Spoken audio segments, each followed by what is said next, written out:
नमस्कार भारत, मैं उपदेश सूर्यवंशी और इस समय मौजूद हैं हम दिल्ली में और हमारे बीच मौजूद हैं बसंत कुमार जी, जो कि पूर्व उप सचिव भी रहे हैं भारत सरकार के अंदर, वरिष्ठ भाजपा नेता भी हैं, पहल संस्था से जुड़े भी हैं और काफ़ी कुछ लिखते भी हैं अम्बेडकर विचारों पे। आप एक लेखक भी हैं।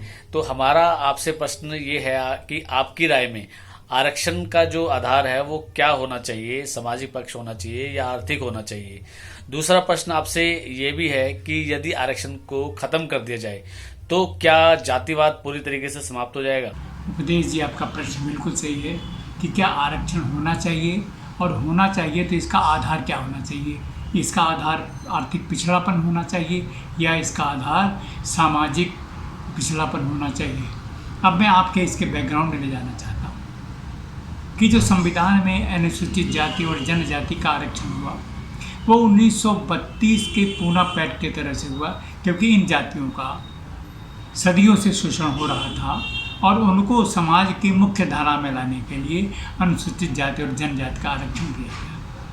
लेकिन संविधान के निर्माता डॉक्टर भीमराव अंबेडकर ये चाहते थे कि आरक्षण ये सिर्फ 10 साल के लिए हो, सरकारें इतना विकास करें कि आरक्षण की फर्दर जरूरत न पड़े।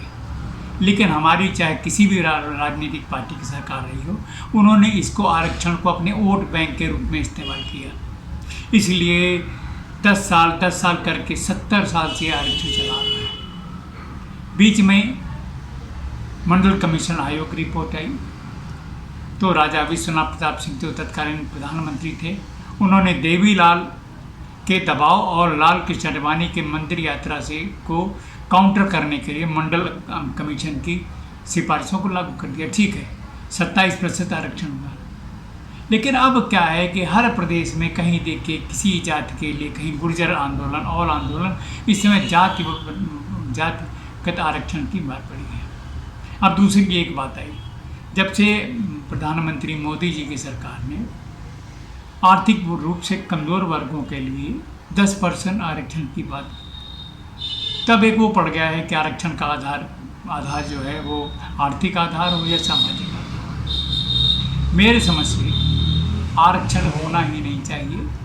अगर सरकार ईमानदारी से इतना विकास कर दें, इतने एम्प्लॉयमेंट जनरेट कर दें कि जो भी पढ़े लिखे बच्चे हैं उनको आसानी से नौकरियां मिल जाए, तो आरक्षण के लिए कोई नहीं जाना चाहता। अब एक दूसरी चीज़ आती है, अभी सुप्रीम कोर्ट ने एक वर्डिक्ट दिया है हरियाणा सरकार के प्रति, जो ओबीसी आरक्षण है उसमें उन्होंने क्या किया कि गरीबों को प्रेफर किया जाए। अब जहाँ पे जिस आरक्षण का आधार जाति हो, वहाँ पे गरीबी और अमीरी का क्या होता है। इसलिए ये नहीं माना जा सकता कि आर्थिक आधार पे हुआ जाए, क्योंकि उसका एक कारण मैं बताता हूँ। 70 साल से अनुसूचित जाति और जनजाति का आरक्षण है, लेकिन अभी भी इनको चाहे वो प्रेसिडेंट बन जाए, उनको दलित कहते हैं।